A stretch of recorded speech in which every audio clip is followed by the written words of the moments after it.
जब भी हम फिजिक्स पढ़ने जाते हैं तो हमें कुछ फिजिकल क्वांटिटी की जरूरत पड़ती है। सर फिजिकल क्वांटिटी माने, फिजिकल क्वांटिटी माने जिसके टर्म्स में हम फिजिक्स को एक्सप्लेन करते हैं, जैसे मास मेजर करेंगे, वेलोसिटी, एक्सीलरेशन, ये सब फिजिकल क्वांटिटी। सीधा सीधा फिजिकल क्वांटिटी वो क्वांटिटी होता है जिसको हम मेजर कर सकते हैं। तो फिजिकल क्वांटिटी कौन सा क्वांटिटी होता है? Quantity that can be measured, quantity that can be measure, that can be measure. इसको लिखना, नोट्स भी बनाने साथ साथ में, हल्के हल्के, हौले हौले हौले हौले हौले, can be measure, can be measure, ये रहा। Quantity that can be measure is called physical quantity, quantity that can be measured is called physical quantity, and quantity that cannot be measured is called non-physical quantity.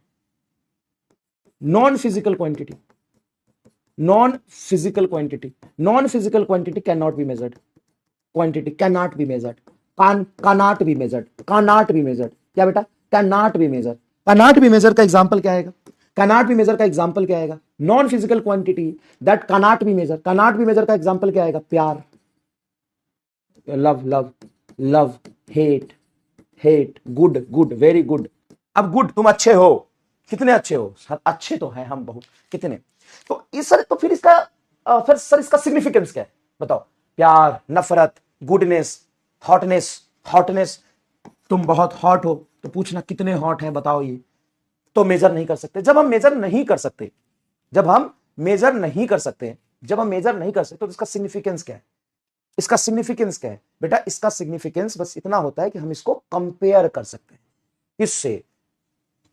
तुम किससे ज्यादा प्यार करते हो, किससे कम प्यार करते हो, किससे और ज्यादा करते हो, किससे और कम करते हो। तो इन सबको हम can compare, can not be measure but can compare, but can compare मतलब ये फीलिंग है।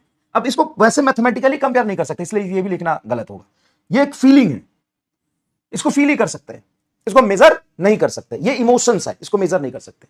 तो दो तरह की क्वांटिटी होती है, एक नॉन फिजिकल क्वांटिटी जिसको मेजर नहीं कर सकते, एक क्वांटिटी जिसको हम मेजर कर सकते हैं। अब जिसको मेजर कर सकते हैं ना, उसमें दो तरह का क्वांटिटी आता है।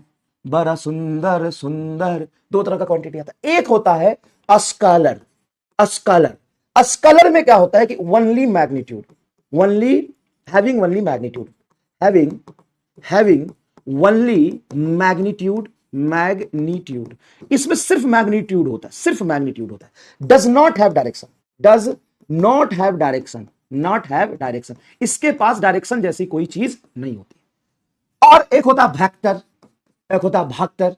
भाक्टर में क्या होता है? Having, having magnitude, magnitude, direction, magnitude and direction. इसके पास मैग्नीट्यूड और डायरेक्शन दोनों ही होते हैं। तो स्केलर में सिर्फ मैग्नीट्यूड होता है, स्केलर में सिर्फ मैग्नीट्यूड होता है, और वेक्टर में मैग्नीट्यूड एंड डायरेक्शन दोनों होते हैं। तो सर जिसके पास मैग्नीट्यूड और डायरेक्शन दोनों हो, क्या हम उसको वेक्टर कह देंगे? नहीं, वेक्टर नहीं कह सकते, वेक्टर नहीं कह सकते। सर जिसके पास मैग्नीट्यूड और डायरेक्शन दोनों आ गया तो उसको स्केलर बोलेंगे क्या? नहीं, स्केलर तो नहीं बोलेंगे, लेकिन उसको हमेशा वेक्टर नहीं बोल सकते। सर क्यों नहीं बोल सकते वेक्टर? अब यहां पे एक और इंपॉर्टेंट चीज समझना है। क्या? यहां पे सुनना, अच्छे से सुनना। मान लो एक तार में करंट आ रहा है 10 एम्पियर, सर आ रहा है ऐसे 10 एम्पियर करंट आया I1, और इधर से एक करंट में तार आया है 4 एम्पियर। इन दोनों तार में एंगल है 120 डिग्री। अब यहां से करंट कितना जाएगा बताओ? सिंपल 10वीं में तुमने फॉर्मूला पढ़ा हुआ है कि सर इधर से आया 10, इधर से आया 4, दोनों यहां पे मिल गया तो इधर गया net current, net current 14 ampere. बोलो हाँ कि ना? सर हाँ, बात तो सही हो। अब मान लो इधर से आया 10 एम्पियर करंट I1, इधर से आया करंट I2 4 एम्पियर। अभी दोनों के बीच 90 डिग्री का एंगल है। अब बताओ इधर से करंट कितना जाएगा? सर इधर से भी 10 और 4 14 जाएगा सर जी, नेट करंट 14 ही जाएगा। क्या करंट के पास डायरेक्शन है? हाँ है, ऐसे ऐसे आ रहा है करंट, ऐसे आया ऐसे आया, जुड़ कैसे गया? करंट के पास डायरेक्शन है। यहां से करंट देखो, यहां से करंट देखो, ऐसे आया ऐसे आया, दोनों जुड़ के इधर गया, 90 डिग्री पर जुड़ा है वायर। लेकिन जब हम इसको ऐड कर रहे हैं तो हमको डायरेक्शन से कोई मतलब नहीं है, तो डायरेक्शन से मतलब नहीं है ना, सीधा ऐड हो जा रहा है। तो डायरेक्शन होते हुए भी इसका बिहेवियर डायरेक्शन से इंडिपेंडेंट एडिशन को शो कर रहा है, मतलब सिंपल एडिशन को शो कर रहा है। सिंपल एडिशन को शो कर रहा है मतलब स्केलर हो गया। डायरेक्शन होते हुए भी सिंपल एडिशन शो कर रहा है मतलब स्केलर हो गया। तो सर वैसे डायरेक्शन के साथ भी ऐड होता है क्या? हाँ, मान लो कि मैं इस रामलाल पर 2 फोर्स लगाया, एक 10 न्यूटन का और एक 4 न्यूटन का। लेट्स एग्जांपल 10 और 4 मान लेते हैं। तो इस पर नेट कितना लगेगा? मैंने इस पर 2 फोर्स लगाया, 10 न्यूटन, और दूसरा फोर्स लगाया 4 न्यूटन, 2 फोर्स लगाया। अब इस पर टोटल फोर्स कितना लगेगा? तो 10 4 14 नहीं 10 4 14 नहीं, इस पर मैंने लगाया F1 बराबर 10 न्यूटन आगे, और पीछे लग की डायरेक्शन में मैंने F2 4 न्यूटन लगा दिया। तो अब बोलो नेट कितना हो जाएगा? सर 4 आप कह रहे हो कि इसको धकेलिया दिया आप इधर, और इसको आगे धकेलिया रहे थे, तो 10 में से 4 घटेगा। सबको समझ में आ रहा है कि सर ये फोर्स जो है ना, ये आगे लग रहा है, ये पीछे लग रहा है, तो नेट फोर्स हो जाएगा 10 - 4 बराबर 6 न्यूटन। अब ये जो एडिशन हुआ है, ये मैंने सीधा इसको देख के कर दिया कि इसको भी देखा और डायरेक्शन को भी देखा। तो दोनों देखा है सर जी आपने? दोनों देखा है सर जी। अगर मैं 4 और 3 का एग्जांपल लूं, एक ब्लॉक है, इस पर मैंने 3 न्यूटन इधर फोर्स लगाया और 4 न्यूटन इधर लगाया। एक ब्लॉक है, इस पर मैंने 3 न्यूटन आगे लगाया, 4 न्यूटन भी आगे लगाया। ये एक ब्लॉक है, इस पर मैंने 4 न्यूटन आगे लगाया और 3 न्यूटन पीछे लगाया। अब इस पर नेट फोर्स आपको कितना दिखाई देगा? सर आगे आप 4 का हुआ, पीछे 3 का हुआ, तो 4 और 3 में एक ही न्यूटन आएगा। यहां पर देखोगे तो देखो आगे 3 और देखो ये परपेंडिकुलर है, तो आप कह सकते हो ना ये बेस है तो ये परपेंडिकुलर है, तो नेट रिजल्टेंट हाइपोटेन्यूज ये 5 न्यूटन आएगा। कैसे? अभी एक्सप्लेन करूंगा, बिल एक्सप्लेन। और यहां देखो आगे 3 आगे 4, तो नेट कितना हो जाएगा? नेट सर 7 न्यूटन हो जाएगा। अब ये 7 भी हो रहा है, 5 भी हो रहा है और 1 भी हो रहा है। इसमें जब मैंने एडिशन किया तो इसमें मैंने डायरेक्शन के साथ किया, एकदम बेसिक किया लेकिन डायरेक्शन के साथ किया। Yes master. तो क्या तुमको यह महसूस हुआ इससे डायरेक्शन होते हुए भी कुछ चीजें बिना डायरेक्शन के ऐड हो रही है, बिना डायरेक्शन से ऐड हो रही है? सिंपल इसके मैग्नीट्यूड का सम कर रहा है, सिंपल मैग्नीट्यूड का सम कर रहा है। और यहां पे एक ऐसी फिजिकल क्वांटिटी है फोर्स जिसको हमें डायरेक्शन के साथ ऐड करना पड़ेगा। अगर मैं बोलूं कि मैंने तुम्हें 2 लात मारे, एक 5 न्यूटन का और एक 10 न्यूटन का, अब तुम्हें कितना चोट लगेगा, तुम पर कितना नेट फोर्स लगेगा, ये तुम बता ही नहीं सकते जब तक मैं तुम्हें ये ना बताऊं कि तेरे लात मैंने मारी कहां है। हो सकता है तेरे लात पीछे वाले मारा है, पीछे से मारा हो सकता है तेरे सर पे नीचे मारा हो सकता है तेरे मुंह पे ऐसे लात मारा हो, ऐसे मारा हो आगे से, हो सकता है इधर से आके ऐसे मारा हो लात। तो किधर से लात मार रहा हूं, जब तक ये मैं नहीं बताऊंगा तब तक तू उसका नेट इफेक्ट नहीं बता सकता है। रिजल्टेंट बताना, नेट इफेक्ट बताना ही तो होता है। हाँ सर नहीं बता पाएंगे सर जी। यस, तो यहां पे जो मेन इंपॉर्टेंट चीज है, having magnitude direction and follow triangle law of vector addition. Triangle law of vector addition, law of vector addition, triangle law of vector addition. ये triangle law of vector addition sir ये कौन सा law होता है? यही तो अभी हम समझा रहे थे आपको, डायरेक्शन के साथ ऐड करना, और यही डिटेल में अभी हम आगे पढ़ेंगे, यही डिटेल में आगे हम पढ़ेंगे। अभी समझ गया है क्या?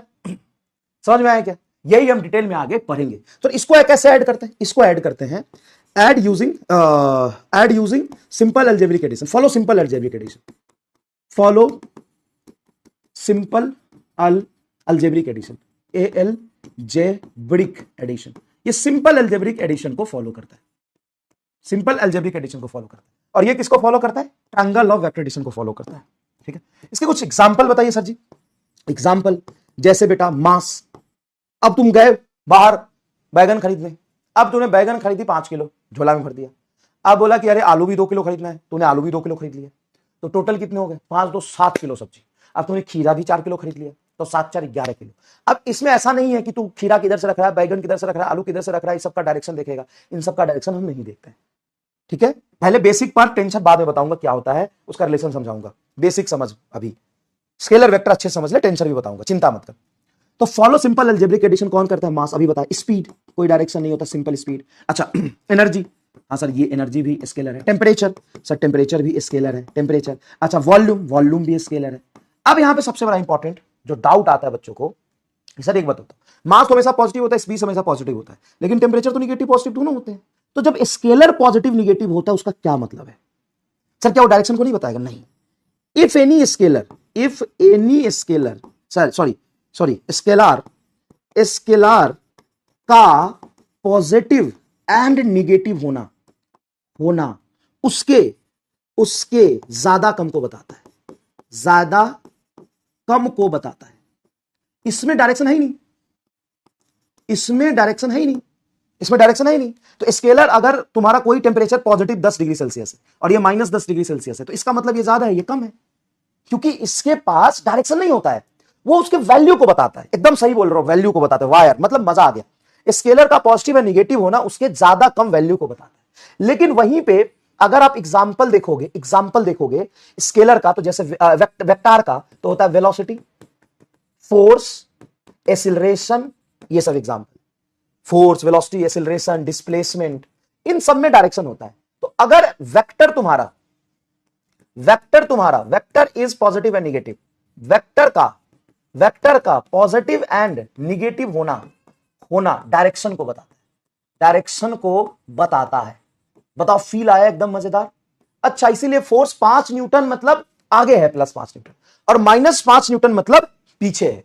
यस, प्लस 5 न्यूटन मतलब फोर्स आगे है, माइनस 5 न्यूटन मतलब फोर्स कहां है, पीछे है। तो इसका पॉजिटिव निगेटिव होना ज्यादा कम को बताता है। अब जब कल को तुम ऐड करोगे तो 2 + 3 क्या लिखोगे, 5। लेकिन अगर तुम्हारा ऐसा आ रहा है 5 - 8 या 5 - 3 ऐसे लिख रहा हूं, तो 5 में से 3 2 जाएगा। ये भाई ऐसा थोड़ी नहीं कि माइनस है तो तुम ऐड ही कर दोगे, क्योंकि सर आपने यहां पे स्केलर एडिशन लिखा है। हाँ, स्केलर एडिशन लिखा है तो प्लस माइनस के साथ ऐसे ऐड करना है। 3 2 5 ही होगा, 5 में से 3 जाएगा 2 होगा, 7 1 8 होगा, 6 - 2 4 होगा, ऐसे फॉलो करता है। इसमें कोई डायरेक्शन नहीं है, लेकिन प्लस है तो ऐड करेंगे, माइनस है तो घटाएंगे। ठीक है।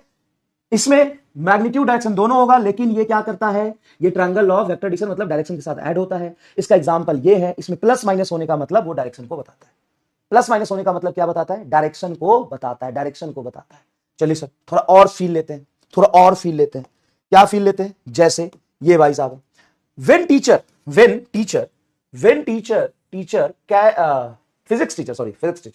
physics teacher can someone explain the difference between a scalar and vector। तो ये देखो भाई साहब, इसका चेहरा कैसा हो गया। ये क्या बताने की कोशिश कर रहा है, पता है कि बहुत प्रेशर में हूं मैं, प्रेशर बढ़ गया है, लेकिन ये डायरेक्शन नहीं बता पा रहा कि मेरा प्रेशर कहां बढ़ा है। ऐसे एकदम चुपचाप ऐसे प्रेशर भरा हुआ है, क्योंकि प्रेशर स्केलर होता है, इसका कोई डायरेक्शन नहीं होता है। तुम प्रेशर महसूस कर सकते हो कि कितना दबाव है, लेकिन बता नहीं सकते कि प्रेशर किस तरफ है। ये तुम्हारा क्या है, स्केलर है, इसका प्रेशर बढ़ गया है। अब ये क्या महसूस कर रहा है, ये महसूस कर रहा है ओ टेम्परेचर बढ़ गया, हॉटनेस बता रहा है। टेम्परेचर क्या स्केलर है, डायरेक्शन नहीं बता पा रहा, लेकिन फील कर पा रहा कि बहुत हॉट टेम्परेचर है। ठीक है, बहुत हॉट टेम्परेचर। समझ रहे हो क्या।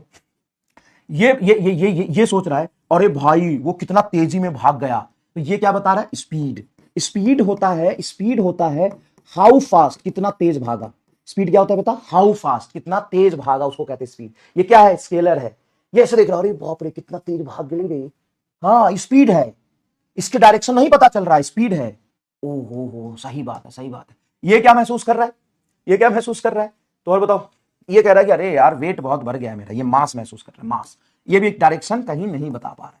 तो देखो, मास को रिप्रेजेंट करने के लिए, स्पीड को रिप्रेजेंट करने के लिए, टेम्परेचर को रिप्रेजेंट करने के लिए, और प्रेशर को रिप्रेजेंट करने के लिए, इन सब को रिप्रेजेंट करने के लिए हमें डायरेक्शन की जरूरत नहीं पड़ती है। समझ गए। अब बताओ, अब सुनो, ये बता रहा है कि अरे वेलोसिटी बताओ, वेलोसिटी। तो तुरंत से बताओ, देखो क्या कह रहा है, तुरंत से कह रहा है सर देखो बहुत तेज इधर भागा है, वेलोसिटी को मैंने डिफाइन किया हुआ है बहुत सुंदर तरीके से, हाउ फास्ट। फिजिक्स का फील देखो कितना सुंदर आएगा, व्हाट इज वेलोसिटी।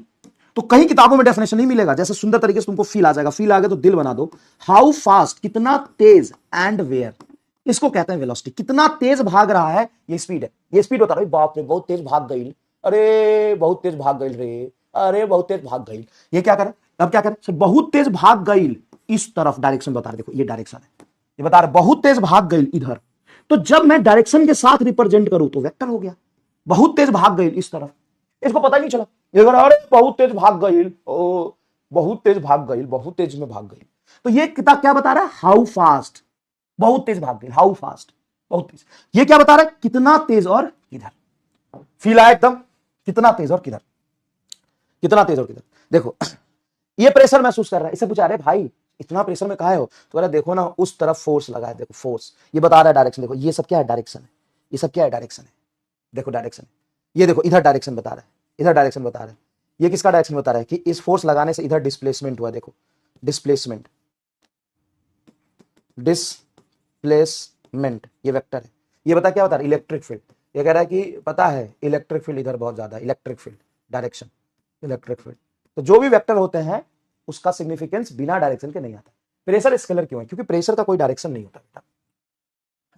एक बात बताओ, प्रेशर स्केलर क्यों है, फील कराओ। बहुत बढ़िया सवाल पूछो, फील आ जाए तो कमेंट बॉक्स में आग दिखना चाहिए। एक कलम लो, एक कलम क्या लोगे, तुम्हारे पास पेन होगा, पेन लो। पेन में एक तरफ शार्प नीव होता है और एक तरफ सिंपल फ्लैट होता है, दोनों तरफ से एक एक उंगली रख लो और दोनों तरफ से जितनी ताकत से हो सकती है दबाओ।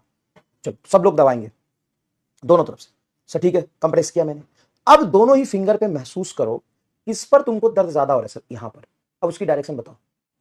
क्या तुम इस फिंगर में जहां पे नीव से दबा है वहां पे डायरेक्शन बता पाओगे? सर यहां पे डायरेक्शन बताना है, बता डायरेक्शन बता यहां पे किस चीज का, प्रेशर का। सर प्रेशर की डायरेक्शन, यस प्रेशर की डायरेक्शन। सर डायरेक्शन तो नहीं, दर्द हो रहा है। अब बता स्केलर है कि नहीं? हाँ सर दर्द तो हो रहा है, हाँ तो दर्द का डायरेक्शन बता। अबे दर्द का कोई डायरेक्शन होता है क्या? दर्द का कोई डायरेक्शन होता है क्या? नहीं सर दर्द का डायरेक्शन तो नहीं होता। Yes yes. और इसी बात को महसूस करते हुए कि एक ऐसी फिजिकल क्वांटिटी जिसको रिप्रेजेंट करने के लिए किसी डायरेक्शन की जरूरत नहीं पड़ती है, और डायरेक्शन का जरूरत वहां पे जबरदस्ती लगाओगे तो महसूस भी नहीं होगा, फील भी नहीं होगा। उसको फील करने के लिए डायरेक्शन का कोई सिग्निफिकेंट यूज नहीं होता है, जैसे स्पीड, मास, टेम्परेचर, प्रेशर। देखो ये सब कंफ्यूज है, ये बता ही नहीं पा रहा है कि टेम्परेचर किधर से ज्यादा है, ये बता ही नहीं पा रहा कि प्रेशर कहां लग रहा है, ये बता ही नहीं पा रहा कि किधर भाग गई। अब बता रहा है कि इधर भाग गई बा, हो कह रहा है इधर गई बा, इधर गई बा, ये इधर गई बा, तो वेलोसिटी बता रहा, हाउ फास्ट, कितना तेज और कहां, कितना तेज और कहां। ये बता रहा है इलेक्ट्रिक फील्ड इधर है, ये बता रहा है कि फोर्स तेरे नाक में घुसा दूंगा, ये बता रहा है फोर्स तेरे नाक में घुसा दूंगा। समझ गए? तो इसी चीज से प्रभावित होकर स्केलर इमोशनल हो गया। स्केलर क्या हो गया? इमोशनल हो गया। स्केलर इमोशनल हो गया और वो वेक्टर से पूछता है कि आप ये टोपी काहे पहनते हैं, आप ये टोपी काहे पहनते हैं, इतना बढ़िया बढ़िया टोपी जो पहनते हैं इसका क्या रीजन है, हमरा तो टोपी नहीं मिलल है, आप इतना बढ़िया टोपी कहला पहनते हैं।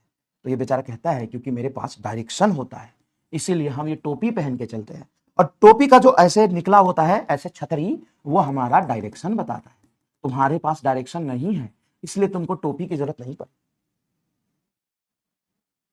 ये हमारा डायरेक्शन बताता है, ये हमारा डायरेक्शन बताता है इसलिए हम टोपी पहनते हैं। ये हमारा डायरेक्शन, तो तुम्हारे पास डायरेक्शन है, तो कहते हैं नहीं हमारे पास तो नहीं है इसलिए तुमको टोपी की जरूरत नहीं पड़ती। अब जब भी हम किसी फिजिकल क्वांटिटी को रिप्रेजेंट करने जाएंगे तो सबसे पहले पूछेंगे है तुमको टोपी चाहिए, वो कहेगा हाँ हम तो वेक्टर है, तो ले टोपी पहन। टोपी कैसा पहनाएंगे? अब हर बार टोपी तो फैशन वाला नहीं होगा, तो हम ऐसे डंडा लगा देंगे, ऐसे डंडा लगा देंगे, ये वेक्टर बन जाएंगे। तो आपको क्या करना पड़ेगा? टोपी पहनाना पड़ेगा, टोपी पहनाना पड़ेगा। ये क्या है? ये स्केलर है, इसकी कोई डायरेक्शन नहीं है। देखो इसमें टोपी नहीं है, इसमें टोपी नहीं है, इसमें देखो इसमें टोपी है, इसमें क्या है? टोपी है। सब बात समझ में आ गया? जैसे देखो वेक्टर एग्जांपल का थोड़ा सा और फील देते, एकदम थोड़ा सा और फील कह रहा है एक डायरेक्शन सुधांशु सर को गिफ्ट कर दो। अरे यार चलो, जैसे मान लो ये तुम, अब तुम हो स्केलर, अब तुम्हारे पास कोई डायरेक्शन नहीं है, तो तुम्हारी मर्जी है, तुम इधर भी देख सकते हो, तुम इधर भी देख सकते हो, तुम उसको भी देख सकते हो, तुम इसकी भी देख सकते हो, तुम उधर भी देख सकते हो, तुम इधर भी देख सकते हो, क्योंकि तुम्हारे पास कोई डायरेक्शन नहीं है, तुम्हारे पास टोपी की जरूरत नहीं है। लेकिन लेकिन लेकिन लेकिन लेकिन लेकिन जैसे मान लो कोई एग्जाम्पल अलग सर है, तो अलग सर हर तरफ नहीं देख सकते, उनका डायरेक्शन फिक्स है, इधर शिवानी मैडम की तरफ ही देख सकते हैं, हर तरफ थोड़ी ना देख पाएंगे, उनकी डायरेक्शन फिक्स है, ये डायरेक्शन फिक्स हो गई है, इनकी डायरेक्शन फिक्स है, ये हर तरफ नहीं देख सकते, इनका एक ही डायरेक्शन देखने का, इनका मल्टीपल डायरेक्शन है, वो ये रामलाल है। तो जब तक तुम कमिटेड नहीं होते हो तो तुम्हारी कोई डायरेक्शन नहीं है, you can watch anywhere, anywhere on anywhere, ठीक है। लेकिन वेक्टर हो जाने के बाद तुम्हारी डायरेक्शन फिक्स होती है, अगर तुम्हारी डायरेक्शन इधर से उधर गई तो तुम्हारी मैग्नीट्यूड भी खत्म हो जाएगी, ठीक है, मैग्नीट्यूड भी खत्म, कुछ बच्चों के नहीं। तो वेक्टर क्या होता है? उसका डायरेक्शन फिक्स है। बताओ, अब बताओ कौन कौन से लोग वेक्टर हैं, कौन कौन से लोग स्केलर हैं? बताइए कौन कौन से लोग वेक्टर है, कौन कौन से लोग स्केलर, जल्दी बताइए। किसका किसका डायरेक्शन फिक्स है, किसका किसका डायरेक्शन फिक्स नहीं है? बताइए बताइए। पोपो वेक्टर है, यस, ठीक है। तो ऐसा होता है कि डायरेक्शन अगर जब तक फिक्स नहीं है तब तक आप क्या है? स्केलर। डायरेक्शन अगर फिक्स हो गई आपकी तो आप वेक्टर हो जाएंगे, वेक्टर हो जाएंगे, ठीक है, ठीक है। चलिए चलिए इधर देखिए, which of the following is a vector. अब यहां पे एक बढ़िया सवाल लाया है, अब आपको ये समझना है कि कौन सा वेक्टर है और स्केलर है, ये बताना है। Which of the following is a vector, बताइए इसमें वेक्टर कौन है? चलिए पोल करा देते हैं फटाफट, 45 सेकंड का पोल है, सोच समझ के जवाब दीजिएगा, कहीं ना कहीं आपने ये सारे नाम सुने होंगे, आराम से जवाब दीजिएगा। Which of the following is a vector physical quantity, बताइए electromotive force, surface tension, weight, focal length, कौन सा वेक्टर लग रहा है आपको?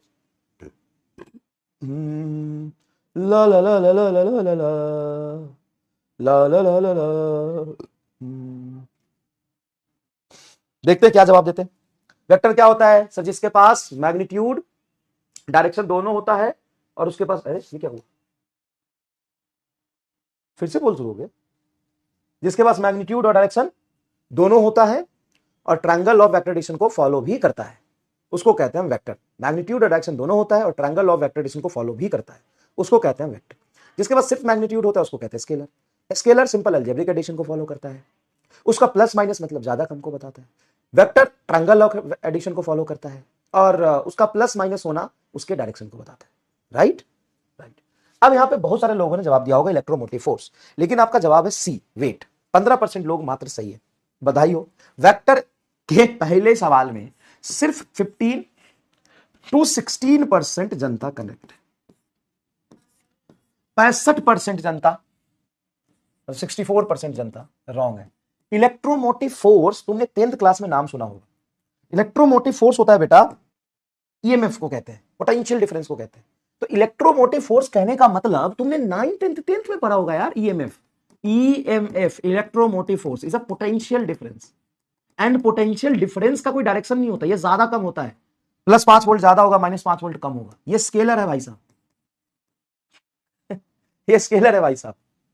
यहां देखिए, सरफेस टेंशन ये होता है फोर्स पर यूनिट लेंथ, लेकिन ये सिर्फ वैल्यू को बताता है, मैग्नीट्यूड को बताता है, इसका कोई डायरेक्शन नहीं होता। ये स्केलर है, स्केलर है surface tension. Weight is a force, weight is nothing but a gravitational force को हम वेट कहते हैं, mg, डाउनवर्ड लगता है, ये डायरेक्शन के साथ बताते हैं। ये आपका वेक्टर है। Focal length is a scalar, focal length is a scalar. कैसा लगा सवाल बताइए, कैसा लगा? पहले ही सवाल कैसा लगा बताइए। What is surface tension? वाह बेटा, सरफेस टेंशन होता है बेटा फोर्स अपॉन लेंथ, ये स्केलर होता है सरफेस टेंशन। वेट की डायरेक्शन कहां होती है? वेट मतलब कुमकुम मुक्ति, आपने मास समझ लिया। मास और वेट में फर्क है बेटा। मास मतलब quantity of matter contain in a body, इसकी कोई डायरेक्शन नहीं होती। Quantity of matter, matter no direction. Mass is quantity of matter, no direction. लेकिन बेटा वेट की अगर हम बात करें, अच्छा एक बात बताओ, अगर मैं तुम्हें अभी तक फील करा रहा था, सब कुछ अच्छे से विजुअलाइज करा दिया, तो तुमको बड़ा मजा आया। एक सवाल तुम गलत कर दिए तो डिमोटिवेट हो गए क्या? नहीं, सीखने को मिला, ये एटीट्यूड रखो। तुमसे गलत नहीं हुआ है। अगर मैं यही लिख के बता देता, तुमको लगता हाँ सर बहुत बढ़िया चीज बता, लेकिन वहां पे जो तुम्हारे दिमाग में इमेज छपता वो इतना स्ट्रांग नहीं छपता। अभी मैंने तुम्हें सोचने का मौका दिया, तुमने गलत किया और फिर मैंने तुमको सिखाया, तो ज्यादा अच्छा है ना यार। वेट क्यों वेक्टर है? क्योंकि वेट बेटा फोर्स को बताता है। Gravitational force is called weight, gravitational force is called weight, is called weight. सुनना, ये तरीका सुनना, ये तरीका सुनना। या तुम्हारे 15% लोग सिर्फ सही हुए, 85% गलत है, तो क्या तुम डिमोटिवेट हो गए? सर हमसे तो गलत हो गया, हमको तो ये भी नहीं पता था। तुम समझे नहीं यार। अगर मैं यही सारे एग्जाम्पल वेक्टर स्केलर पढ़ाते हुए वहां लिख देता, तुमको तो बहुत मजा आता कि हाँ सर एकदम सही कह रहे हो कि सर इलेक्ट्रोमोटिव फोर्स तो पोटेंशियल डिफरेंस होता है, सर एकदम सही है, स्केलर होगा। और सर वेट फोर्स होता है, ग्रेविटेशनल फोर्स होता है, तो वेक्टर होगा। सर ठीक है, मजा आ गया। वहां पे मजा आता, यहां पे तुम दुखी हो जाते हो। ये एटीट्यूड चेंज करो। मेरा इंटेंशन तुमको गलत प्रूव करना इसमें नहीं था, मेरा इंटेंशन था तुमसे थोड़ी गलती करा के फिर तुमको सिखाऊं, ताकि तुम्हें जब चोट लगती है ना इंसान को एक बार, तो उसको ज्यादा लंबा समय तक याद रहता है। तो ऐसे क्वेश्चन तुम्हारी कैपेबिलिटी को जज करने के लिए नहीं थी। अच्छा मुझे एक्सप्लेन क्यों करना पड़ रहा है? क्योंकि बच्चे ऐसा समझते हैं, ये तुम्हारे कैपेबिलिटी को जज करने के लिए नहीं थी। अगर तुम्हारे अंदर कैपेबिलिटी होती, वेक्टर तुमको सारा आता, तो तुम यहां नहीं बैठे होते, तुम यहां नहीं बैठे होते। अगर तुमको वेक्टर में सब कुछ पता होता तो पहली बात तुमको ये समझ में आ गया कि वेक्टर में सर हमको सच में कुछ नहीं पता, हम पढ़ने आए हैं, ये फीलिंग और स्ट्रांग हुई। दूसरी बात, इससे तुम्हारा सीखने को मिला, और मेरा इंटेंशन तुमको ठोकर दिला के तुमको सिखाना था, बस अच्छे से एक कंसेप्चुअल चीज में तुमसे गलती करा के तुमको सिखाना था। ठीक है, समझ में आया कि नहीं आया? तो ये क्वेश्चन मैं अभी पढ़ाया ही नहीं, तो क्वेश्चन कहां से आएगा? अभी पढ़ाया ही नहीं, अभी पढ़ाया ही नहीं, तो क्वेश्चन कहां से आएगा? ठीक है, चलो ये देखो, ये देखो, Which of the following representation is correct? Work, force, energy, all of this. इसमें करेक्ट रिप्रेजेंटेशन किसका किया है? जैसे वर्क है, फोर्स है, एनर्जी है और ऑल ऑफ दिस, इसमें करेक्ट रिप्रेजेंटेशन किसका हुआ है? थोड़ा सोच के जवाब देना। 30 सेकंड का तुमको टाइम देता हूं। Which of the following which of the following representation is correct? Correct representation इसमें वर्क का है, फोर्स का है, एनर्जी का है, किसका है? करेक्ट रिप्रेजेंटेशन बताओ, करेक्ट रिप्रेजेंटेशन किसका है? वर्क का, फोर्स का, एनर्जी का, सबका। अब आराम से सोचना, कोई चीज स्केलर है तो उसको हम ऐसा देंगे, मैग्नीट्यूड देंगे बस। कोई चीज वेक्टर है तो उसके सर पे टोपी लगाते हैं। तो कौन सा वेक्टर है जिसके सर पे टोपी लगेगा? देखो। कौन सा स्केलर है जिसके सर पे टोपी नहीं लगेगा? देखो। ये सिंपल सा तुमको चीज अप्लाई करना है। Come on guys, you can do it, you can do it. जो तेरा हाल है वही मेरा हाल है। बताओ बताओ। तो सबसे पहले तुमको सोचना चाहिए वर्क स्केलर होता है। अब स्केलर के सर पे टोपी देके क्या फायदा? गलत रिप्रेजेंटेशन है। फोर्स तो सर वेक्टर होता है, इस पर आपने टोपी नहीं दिया, ये भी गलत रिप्रेजेंटेशन हो गया। एनर्जी स्केलर होता है, इस पे आपने बिना टोपी का रखा है, एकदम सही है, बिना टोपी का रखा है। अब जिसके पास टोपी नहीं उसको टोपी, हाँ हेलो, हाँ सबको टोपी क्यों पहनाते हो आप? इतना टोपी इतना क्यों पहनाते हो सबको आप? और क्या सबको टोपी पहनाते हो? और कैसे का क्या होता है? सबको टोपी पहनाते रहते हो आप। सबको टोपी नहीं पहनाना है, जो वेक्टर है उसी को पहनाना है, स्केलर को नहीं पहनाना है। सर मैं ये कह रहा था कि आ जाओगे क्या? कहाँ हो, नोएडा हो? हैं?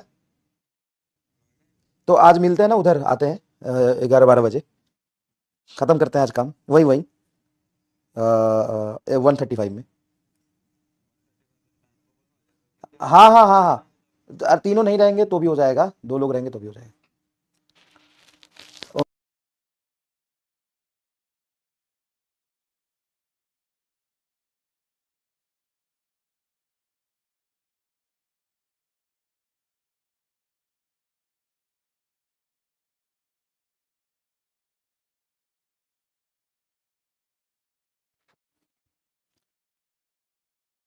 हेलो हेलो हेलो हेलो, चलिए चलिए चलिए चलिए। अब आपको कितने परसेंट लोग सही है? 80%। आधे जनता फिर फैल गई।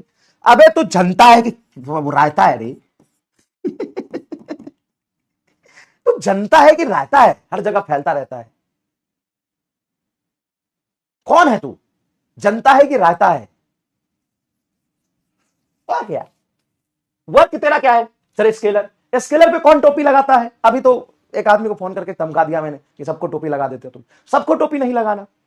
क्या है? वर्क स्केलर है, इस पर टोपी नहीं लग सकता है, टोपी लगाया तो गलत रिप्रेजेंटेशन हो गया। ये क्या है? सर वेक्टर है, इस पर टोपी लगना चाहिए, बिना टोपी का फोर्स लिख दिया। बिना टोपी का फोर्स ले क्या करोगे? अब मैंने बोल दिया कि मैंने तुमको 100 न्यूटन फोर्स लगाया।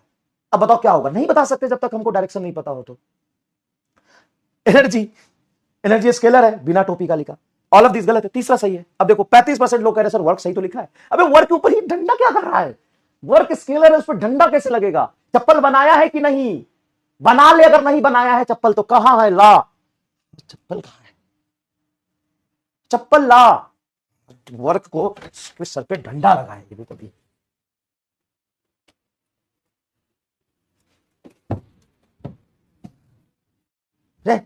इधर आ, इधर आ। वर्क क्या होता है? सर वर्क सिर्फ स्केलर होता है। वर्क किया, 10 जूल किया, 20 जूल किया, उसके सर पे तू डंडा लगा रहा है, मां के बुखार छुड़ा दूंगा। इसमें हमको डाउट है। क्या डाउट है? वर्क डन स्केलर होता है, यही नहीं पता है। वर्क वर्क वर्क स्केलर होता है, वर्क स्केलर होता है।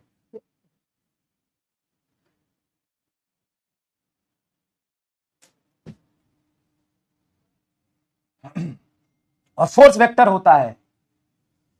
क्या है? चप्पल मारो सब लोग। और कह रहा है इसमें डाउट है। बता क्या डाउट है? सर हमें कैसे पता चले कौन सा फिजिकल क्वांटिटी स्केलर और कौन सा वेक्टर है? चलो अगर तुम्हें नहीं पता था तो कोई बात नहीं, धीरे धीरे पता करेंगे। अच्छा चलो ठीक है, आधी जनता ने गलत किया, इस वजह से हमको पता नहीं था।